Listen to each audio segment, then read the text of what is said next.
6 நாட்கள்ல கடவுள் வானத்தையும் பூமியையும் எல்லா உயிர்களையும் படைச்சு 7ஆம் நாளில் ஓய்வெடுத்தார். எனவே கடவுள் ஆதாம் மற்றும் ஏவாளுடன் சொர்க்கத்தின் வழியா நடந்தார். எல்லாம் சரியானதா இருந்தது. சொர்க்கத்தை பராமரிக்க கடவுள் ஆதாமுக்கு கட்டளையிட்டிருந்தார். ஆனால் ஆபத்து பதுங்கி இருந்தது. ஏனென்னா சாத்தான் பூமியை ஆள விரும்பினான். அவன் பரலோகத்தில் ஒரு கலகத்தை ஏற்படுத்தியதா கடவுள் அவனை பரலோகத்திலிருந்து வெளியேற்றினார். ஆகையா நன்மை தீமையத்துக்கு தடை செய்யப்பட்ட மரத்தின் கனியை சாப்பிட ஆதாமையும் ஏவாளையும் கட்டாயப்படுத்த அவன் ஒரு திட்டத்தை வகுத்தான். அவள் பாம்பு மூலம் பேசினார். ஆதியாகம் 1, 2 மற்றும் 3 பார்க்கவும். வணக்கம் ஏவாளே, தோட்டத்தில் உள்ள எந்த மரத்தின் கனியும் சாப்பிடக்கூடாது என கடவுள் சொன்னது உண்மையா? வணக்கம் பாம்பு, தோட்டத்தில் உள்ள மற்ற மரங்களின் கனிகளை நாம் சாப்பிடலாம். ஆனால் தோட்டத்தின் நடுவில் இருக்கும் மரத்தின் கனியை சாப்பிடக்கூடாது, அதை தொடக்கூடாது என்று கடவுள் சொன்னார். அப்படி செய்தா நீ சாக மாட்டாய். வேணா ஏவாளே, நீ கடவுளை போல ஆகிவிடுவாய், சாக மாட்டாய். ஏன் கொஞ்சம் கடிக்கூடாது? பழம் சுவையா இருக்குது. ஆதாமை பார், ருசிச்சு பார். சுவை. ஆதியாம் திருவசனங்கள் முதல் வரை பார்க்கும். அதனால் பாவம் உலகுக்குள் நுழைந்தது. அதன் பின்னர் ஒவ்வொரு மனிதனும் பிறப்பிலிருந்தே பாவியல்பை பெறான். மேலும் ஒவ்வொரு மனிதனும் இறுதியில் இறந்து விடுவான். ஏனென்றால் முதல் மனிதனான ஆதாம் தடை செய்யப்பட்ட ஆப்பிளை சாப்பிட்டான். அப்போதிருந்து சொர்க்கத்தில் அழகான மற்றும் ஆசீர்வதிக்கப்பட்ட வாழ்க்கை முடிந்தது. அவர்கள் விரட்டப்பட்டனர். நுழைவாயில கேருபீன்களாலும் சுடவிடும் வாளாலும் பாதுகாக்கப்பட்டது. அப்போதிருந்து குடும்பத்துக்கு உணவு மற்றும் பானத்தை வழங்க அவர்கள் நிலத்தில் உழைக்க வேண்டியிருந்தது. வீழ்ச்சிக்கு முன்பு இல்லாத முக்களும் முச்செடிகளும் அங்கு வளர்ந்தன.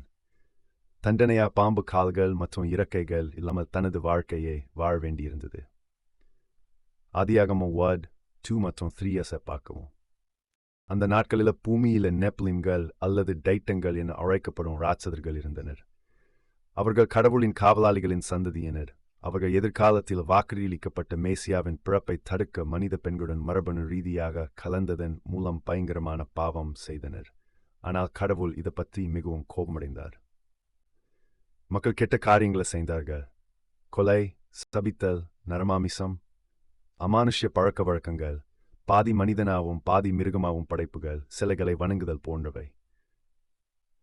இது இனி தொடர முடியாது. ஏனென்றால் இந்த வழியில் முழு படைப்பும் அழிக்கப்பட்டு மரபணு ரீதியா தூய்மையான மனிதனாகவும் மிருகமாகவும் இல்லாத அனைத்தையும் அழிச்சுவிட்டு புதிதாக தொடங்குவதன் மூலம் கடவுள் இதை மாற்ற போறார். ஆதியாமம் வசனங்கள் பீர் முதல் பேட் வரை பார்க்கவும். தண்ணீர் இல்லாத இடத்துல எந்த முட்டாள் ஒரு படை கட்டுறான்? ஆனால் கடவுள் நோவாவை பார்த்து மகிழ்ச்சியடைந்தார். நோவா, அவரது மனைவி, அவரது 3 மகள் சேம், காம், யாப்பேத் மற்றும் அவர்களின் 3 மனைவிகள் நேர்மையானவர்கள். அவர்கள் ஒருவருக்கொருவர் உண்மையாயிருந்ததா அவரின் மரபணுக்கள் சிதைக்கப்படவில்லை. ஒவ்வொரு பறவையிலிருந்தும் ஒவ்வொரு வகையான கால்நடைகள் இருந்தோம். மரபணு ரீதியா பாதிக்கப்படாத ஒவ்வொரு ஊர்ந்து செல்லும் உயிரினங்கள் இருந்தோம். ஒரு ஜோடி பேழைக்குள் செல்ல வேண்டியிருந்து உலகத்தை படகில் இருந்த உண்மையான மனிதர்கள் மற்றும் விலங்குகளா மீண்டும் நிரப்ப வேண்டும். பின்னர் கடவுள் நோவாவிடம் கூறினார், பேழைக்குள் போ, நான் கதவை மூடுவேன். ஆதியாகம் வசனங்கள் 1 முதல் 3 வரை பார்க்கவும். பூமி, தாவரங்கள், சூரியன், சந்திரன், நட்சத்திரங்கள், விலங்குகள் மற்றும் மனிதர்கள் படைக்கப்பட்டு சுமார் 990 ஆண்டுகளுக்கு பிறகு நோவாவுக்கு 30 வயது இருக்கும்போது கடவுள் பெரிய ஆழமான படுகொலிகளின் நீரூற்றுகள் இருந்து தண்ணீரை பீரிட்டு எழச் செய்தார். மேலும் பூமியின் மேகம் நிற்கும் வான குவிமாடத்தின் உச்சியில் அமைந்துள்ள செரட் மதகள் இருந்து கடவுள் தண்ணீரை கீழே பாய செய்தார். வான குவிமாடத்துக்கு சத்து மேலே சென நீர். இது ஃபாடி பகல் மற்றும் ஃபாடி இரவுகள் நீடிச்சது. பின்னர் முழு பூமியும் தண்ணீரால் மூடப்பட்டிருந்தது. மேலும் பேழையில் இருந்த பைட் மக்களும் விலங்குகளும் மட்டுமே இன்னும் உயிருடன் இருந்தன. தண்ணீரில் உள்ள மீன்களும் சூழ். அதன் பிறகு கடவுள் மீண்டும் நீர்மட்டத்தை குறைத்தார். பூமியின் அழிக்கப்பட்ட மேற்பரப்பு மீண்டும் வறண்டு வாழ தகுதியானது. மக்களும் விலங்குகளும் மீண்டும் பூமி முழுவதும் பரவி பெருகன். கடவுள் மீண்டும் ஒருபோதும் இந்த வழியில பூமியை முழுமையா வெள்ளத்தில் மூழ்கடிக்க மாட்டார். வானத்தில் வானவில்லின் அடையாளத்தின் மூலம் இதை அவர் உறுதியளித்தார். மழை பெய்யும் போதும் சூரியன் சிறிது பிரகாசிக்குமோ நீங்கள் அடிக்கடி இதை காணலாம். ஆதியாகம் 5 பார்க்கவும். ஜலப்பிரளயத்திற்கு சுமார் 300 ஆண்டுகளுக்கு பிறகு ஆபிரகாம் பிறந்தார். அவரிடமிருந்து ஒரு பெரிய தேசம் வரும் என்னும், எதிர்காலத்தில் மேசியா அவரது வம்சாவளியில் பிறப்பார் என்னும் கடவுள் அவருடன் ஒரு உடன்படிக்கை செய்திருந்தார். ஆபிரகாமின் விசுவாசம் உண்மையில் கருமையாக சோதிக்கப்பட்டது.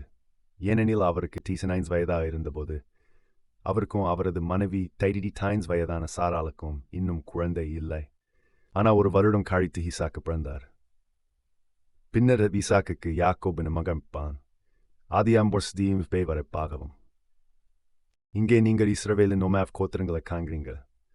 யூதா கோத்திரத்திலிருந்து தாவீது ராஜா மற்றும் அவருடைய மகன் சாலமோன் வழியா மேசியா பின்னர் பிறக்கிறார். ஆதியாம் 49 பார்ட் முதல் 10 வரையிலான வசனங்களை காண்க. சீனாய் மலையில் மோசே கடவுளிடமிருந்து 10 கட்டளைகள் அடங்கிய 2 கல் பலகைகளை பெறுகிறார். ஒவ்வொரு மனிதனும் இவற்றை மீறியிருக்கிறான். எதிர்காலத்தில் மேசியா என்னும் ஒரு மனிதர் பூமிக்கு வருவார். அவர் இந்த கட்டளைகளை மீற மாட்டார். ஆனால் அதை பற்றி இந்த காணொளியில் பின்னர் விரிவாக காண்போம். யாத்திராகமம் ஈசா கான். தாவீது ராஜா எருசலேமில் உள்ள தன் அரண்மனையிலிருந்து தேவனை பாடுறார். அவர் பூமியை தன் தூண்களிலே ஸ்தாபித்திருக்கிறார். அது ஒருபோதும் அசைக்கப்படாது. சங்கீதம் 4 பிற்காலத்தில் மேசியா வரும் வரை மனித குலத்தின் பாவங்களை ஒரு ஆட்டுக்குட்டியின் இரத்தத்தால் மூடுவதற்காக உடன்படிக்கை பெட்டி வைக்கப்பட்ட முதல் ஆலயத்தை சாலமோன் ராஜா கட்டினார். ஏனெனில் அப்போது பாவ மன்னிப்பு அவர் மூலமா மட்டுமே கிடைக்கும். தேவன் சாலமோனுக்கு மிகுந்த ஞானத்தையும் செல்வத்தையும் காவரவத்தையும் கொடுத்திருந்ததால் உலகெங்கிலும் இருந்து ஏராளமான மக்கள் அவருடைய ஞானத்தை கற்றுக்கொள்ள அவரிடம் வந்தார். வானத்துக்கு ஏறி இறங்கினவர் யார்? காற்று தம்முடைய முஷ்டிகளை அடக்கியவர் யார்? தண்ணீரை தமது ஆடையா கட்டியவர் யார்? பூமியின் எல்லைகளை உண்டாக்கியவர் யார்? அவருடைய பெயரும் அவருடைய குமாரனின் பெயரும் என்ன? நீதிமொழிகள் தப்சி பிஃபோர். சாலமோன் ராஜாவுக்கு பிறகு சுமார் 375 வருடங்கள் கழித்து இஸ்ரவேலின் கோத்திரங்களில் 3ஆன யூதா, பென்யமீன், லேவி ஆகிய கோத்திரங்களை தேவன் தண்டித்தார். ஏனெனில் அவர்கள் விக்கிரகங்களுக்கு முன்பாக மண்டியிட்டிருந்தனர். அவர் நேபுகாத்நேசர் ராஜாவை அவனுடைய படையுடன் அனுப்பினார். அவர்கள் பாபிலோனுக்கு சிறைபிடித்து சென்றனர். மேலும் அவர் சாலமோனின் ஆலயத்தையும் அழித்திருந்தார். தானியேல் அரண்மனையில் பணிபுரிய அனுமதிக்கப்பட்டார். மேலும் அவர் இங்கு ஒரு கனவை விளக்கிறார். ராஜாவே, நீர் ஒரு பிரமாண்டமான மனித உருது கண்டீர். அதன் தலை சுத்த பொன்னாலும், மார்பும் கைகளும் வெள்ளியாலும், வயிறும் தொடைகளும் வெண்கலத்தாலும், கால்கள் இரும்பாலும், பாதங்கள் களிமண் கலந்த இரும்பாலும் செய்யப்பட்டிருந்தன். தானியேல் தூத்துக்கான. கிமும வைவர்ட் சர்டிப்பாயில பாபிலோனை கைப்பற்றிய சிறிது காலத்துக்குப் பிறகு யூதர்கள் எருசலேமுக்கு திரும்பி வந்து ஆலயத்தை மீண்டும் கட்டிக்கொள்ள அரசர் சைரஸ் ஓர் ஆணை பிறப்பித்தார். பாபிலோனில் 70 ஆண்டுகள் நாடு கடத்தப்பட்ட பிறகு வேதாமத்தின்படி எஸ்ராவும் நெகேமியாவும் எருசலேமில் 2வது மற்றும் கடைசி ஆலயத்தின் கட்டுமானத்தை தொடங்கினர். எஸ்ரா 1 முதல் ஜெர வரையிலும் நெகேமியாவையும் காண்க. கிறிஸ்துவுக்கு சுமார் 700 ஆண்டுகளுக்கு முன்பு தீர்க்கதரிசியாகிய எசாயா கூறினார். ஆகையால் தேவன் தாமே உங்களுக்கு ஒரு அடையாளத்தை கொடுப்பார். இதோ, ஒரு கன்னிகை கருத்தரித்து ஒரு மகனை பெறுவாள். அவருக்கு இம்மானுவே என பெயரிடப்படும். அதுக்கு தேவன் நம்மோடு இருக்கிறார் என்று பொருள். எசாயா 7 700 ஆண்டுகளுக்கு பிறகு எருசலேமும் முழு உலகமும் ரோமின் அதிகாரத்தின் கீழ் இருந்தன. நேபுகாத்நேசர் அரசனின் சிலையில் உள்ள இரும்பு கால்கள் ரோமானிய ஆதிக்கத்தை அடையாளப்படுத்துகின்றன. லூக்கா 1 காங்க. வாக்குத்தத்தம் செய்யப்பட்ட மேசியாவை அனுப்பும்படி யூதர்கள் தேவனிடம் மன்றாடினார்கள். மேலும் மேசியாவும் இரட்சரும் மீட்பருமான இயேசு கிறிஸ்து பெத்லகேமில் உள்ள ஒரு தொழுவத்தில் பிறந்தார். லூக்காங்க. 12 வயதில் இயேசு இஸ்ரவேலின் மதத் தலைவர்களை வியப்பில் ஆழ்த்தினார். இந்த சிறுவனுக்கு நம்முடைய சட்டங்களை பற்றி இவ்வளவு எப்படி தெரியும்? சீனாய் மலையில் மோசேக்கு இந்த சட்டங்களை கொடுத்த கடவுளிடமே தாங்கள் பேசிக்கிட்டிருக்கிறோம் என்பதை அவர்கள் உணரவில்லை. யோவான் 1 காங்க. ஒவ்வொரு ஆண்டும் ஒரு குற்றமற்ற பஸ்கா ஆட்டுக்குடி கொல்லப்படுவதை இயேசு கண்டார். அந்த ஆட்டுடைய போலவே இயேசுவும் முற்றிலும் தூய்மையானவராக இருந்தார். அவர் ஒருபோதும் பாவம் செய்ததில்லை. வல்பேதரு 2 சக்காங்க. 33 வயதில் அந்த பஸ்கா ஆட்டுக்குடி என்னவாகும் என்பதை இயேசு அறிந்திருந்தார். யோவான் 1:9 சக்காங்க. அப்போஸ்தலர்கள் இயேசுவிடம் கேட்டாங்க, பெரும் உபத்திரமும் ஆலயத்தின் அழிவும் உமது இரண்டாம் வருகையும் எப்போது வரும்? லூக்கா White. சொன்னார், மனுபுத்திரன் தமது ராஜ்யத்தில் வருவதை காணுவரை உங்களை சிலர் இங்கே உயிரோடு நிற்கிறீங்கள். மத்தேயு சிமிக் for your sport to its might. இந்த நகரத்தில் அவர்கள் உங்களை துன்புறுத்தும் போது வேறொரு நகருக்கு விரைந்து செல்லுங்கள். ஏனெனில் மனுபுத்திரன் வரும் வரை இஸ்ரவேலின் நகரங்களை உங்கள் பயணத்தை நீங்க முடிக்க மாட்டீங்கள் என நான் உங்களுக்கு உண்மையாக சொல்கிறேன்.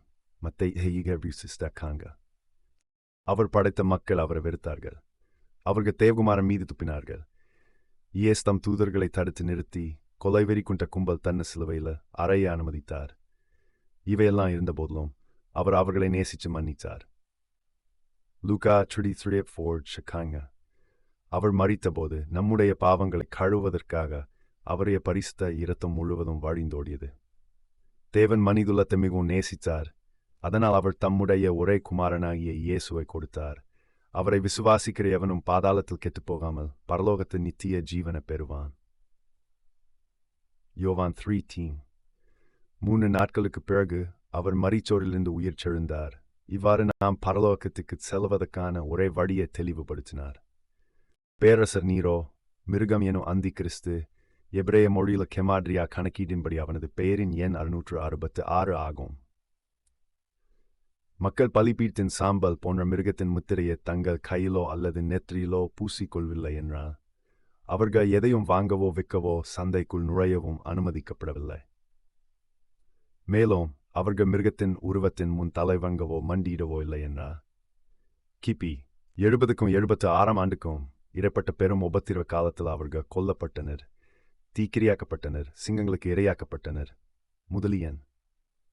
வெளிப்படுத்தல் 13ஆம் அதிகாரம் முதல் 18 வரையிலான வசனங்களை காண்க. படத்தின் இடதுபுறத்தில் கிபி 7 எருசலேமும் இரண்டாவது மற்றும் கடைசி ஆலயமும் அழிக்கப்பட்டதை காண்கிறீர்கள். பாபிலோனின் வேசியான இஸ்ரவேல் நேபுகாத்நேசரின் உருவத்தில் இருந்து எடுக்கப்பட்ட களிமண்ணுடன் கலந்த இரும்பாலான் அடையாள பாதங்களும் கால்விரல்களும் கடவுளின் மகன் இயேசுவை நிராகரித்து கொலை செய்ததற்காக கடவுள் அவர்களை அழிவின் மூலம் தண்டித்தார். வலதுபுறத்தில் கிபி 7 ரோமானிய பேரரசான பாபிலோனின் அழிவை காண்கிறீங்க. அக்காலத்தில் இதங்களையும் தேவதூதர்களையும் வானத்தில் நேரடியாக காண முடிந்தது. ரோமானிய வரலாற்றாசிரியர் பிளேவியஸ் யோசேப்பஸின் யூத போர்டு என்ற புத்தகத்தின் ஈக்காம் பாகம் வாய் மற்றும் ஈக்ஃபாம் அதிகாரங்களில் இதை நீங்கள் படிக்கலாம். வெளிப்படுத்தல் ஈக் முதல் ஈக் வரை பார்க்கவும். இயேசு சிலுவையில் அறையப்பட்டு மரித்தோரிலிருந்து உயிர் செழுந்த சுமார் 40 ஆண்டுகளுக்கு பிறகு திரும்பி வந்தார். அவருடைய கைகளிலும் கால்களிலும் அணிக அடித்த மக்கள் வெளிப்படுத்த 7 மத்தேயு 9 மார்க்கு 13 எழுதப்பட்டபடி இன்னும் உயிரோடு இருந்தார்கள். படத்தின் வலதுபுறத்தில் கிபி 76 சாத்தான் ஒரு தேவதூதனா சங்கிலியா பிணைக்கப்பட்டு 1000 ஆண்டுகளுக்கு அதிலபாதால் தள்ளப்படவிருக்கிறான். வெளிப்பட முதல் தீவரக்கான சமாதானத்தின் 1000 ஆண்டு ராஜ்யம் ஏறக்குறைய கிபி 70 மற்றும் 11 ஆண்டுகளுக்கு இடையில் பூமியில் இருந்தது. அக்காலத்தில் இயேசு கிறிஸ்து பூமியில் தமது ராஜ்யத்தை இரும்பு செங்கோலுடன் ஆண்டு வந்தார். பாவம் சகித்துக்கொள்ளப்படவில்லை. அவரை விசுவாசித்த மக்கள் உலகெங்கிலும் உள்ள எல்லா தேசங்களுக்கும் நற்செய்தியை கொண்டு சென்றனர். மிக அழகான கட்டங்கள் கட்டப்பட்டன. பேராலயங்கள், கோட்டைகள், சொகுசு ரயில்களுடன் சூடிய ரயில் பாதைகள், எங்கும் வசதியா பயணிக்கக்கூடிய பறக்கும் ஆகாய கப்பல்கள், இலவச ஆற்றல் மற்றும் இன்னும் பல அழகு. ஆனால் 1000 ஆண்டுகளுக்கு பிறகு சாத்தான் மீண்டும் தனது சிறையிலிருந்து விடுவிக்கப்பட்டான். அதுவே நாம் இப்போது வாழும் காலம், சாத்தானின் சிறை காலம். வெளிப்படுத்தல் யோகு 7 முதல் 10 வரையிலான வசனங்களை பாருங்க. அவன் போர்கள் தீ விபத்துகள் மூலம் சமாதானத்தின் 1000 ஆண்டு ராஜ்யத்தின் ஏராளமான சான்றுகளை நகரம் கட்டுங்க போனவை அழித்துவிட்டான். அவன் வரலாறு, எல்லையற்ற பிரபஞ்சம், பரிணாம கோட்பாடு மற்றும் பலவற்றை பற்றிய பல பொய்களால் உலகத்தை வழிதவச் செய்கிறான். ஆனால் ஏமாந்து விடாதீங்க, வேதாகமத்தை படியுங்க, சத்தியம் அதில் இருக்குது. அடுத்த நிகழ்வு வெகு விரைவில் நடைபெறும். அது உலகின் வடபகுதியில் உள்ள பரிஸ்தவான்களின் பாளையத்தின் மீதான தாக்குதலாகும். ஆனால் தேவன் தாக்குபவர்களை வானத்திலிருந்து வரும் அக்னியா அழிப்பார். அதன் பிறகு இறுதி நியாய தீர்ப்பு வரும்.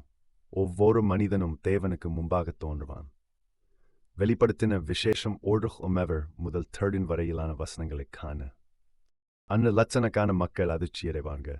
வா, உனக்கு கடவுளை சந்திக்க ஒரு சந்திப்பு இருக்குது. உன்னுடைய முழு வாழ்க்கையும் வெளிப்படுத்தப்படும்.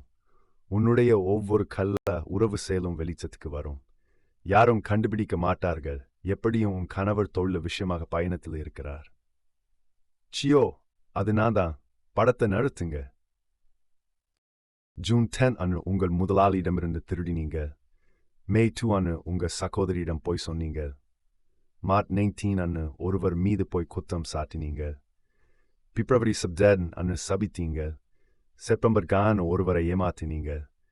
ஏப்ரல் 3 அன்று உங்க சக ஊழியரை பற்றி புறம் பேசினீங்க. அக்டோபர் 2 அன்று உங்க பெற்றோரை விருதீங்க. ஜனவரி 4 அன்று உங்கள் அண்டை வீட்டுக்காரின் புதிய காரின் காரணமாக அவர் மீது பொறாமை கொண்டீங்கள். டிசம்பர் 3 அன்று பசியால் வாடிய அனாதைக்கு உணவோ நீரோ கொடுக்கவில்லை.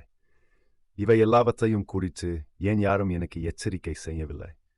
ஏனெனில் நன்மை தீமை எதுவாக இருந்தாலும் மறைவான எல்லாத்தோடும் தேவன் ஒவ்வொரு செயலையும் நியாய தீர்ப்புக்கு கிட்டு வருவார். பிரசங்கி டுமே பர்ஸ் பொத்தோலும். மேலும் ஒருவன் ஜீவ புஸ்தகத்தில் எழுதப்படாமல் இருந்தா அவன் அக்கினி ஏரியில் தள்ளப்பட்டான். வெளிப்படு விசேஷம் யூஸ்மேஜி. இதோ ஒரு நன்செய்தி. நீங்க நித்திய காலத்துக்கு அந்த பயங்கரமான அக்கினி குலத்துக்கு செல்லவும் உங்க எண்ணங்க உட்பட உங்க முழு வாழ்க்கையும் எல்லா மக்களும் பார்க்கவும் கேட்கவும் விரும்பலைன்னா உங்க வாழ்நாளில் இதுபோல ஜெபியுங்கள். ஆனா நீங்க சொல்வதை உள்ளம்புடன் சொல்லுங்கள். அன்புள்ள இயேசுவே, நான் மிகவும் பாவம் செய்தக்கா வருந்துகிறேன். தயவு செய்து என்னை மன்னியுங்க. என் பாவங்களுக்காக நீர் எனக்கு பதிலாக மரிச்சீன் என நான் நம்புகிறேன். நன்றி. ஏனெனில் அப்பொழுது நீங்க நித்திய காலத்துக்கு பரலோகத்துக்கு செல்வீங்க. மேலும் அந்த முழு தரையும் அழிக்கப்படும். ஏனென்றா இயேசு தனது மரணத்தால் அதற்கான விலையை செலுத்திவிட்டார். வேறு யாரும் உங்களை காப்பாற்ற முடியாது. இயேசு அவனை நோக்கி, நானே வழியும் ஜீவனுமாயிருக்கிறேன். என்னாலே என்னை ஒருவனும் பிதாவினித்தில் வரான் என்னார். யோவான் 4:6. அரசர் இயேசு தம்மை விசுவாசிப்பகளை பரலோகத்துக்கு வரவேற்கிறார். நீங்களோ விரும்பினா நித்தியமா அங்கே செல்லலாம். அந்த தேர்வு உங்களை எது?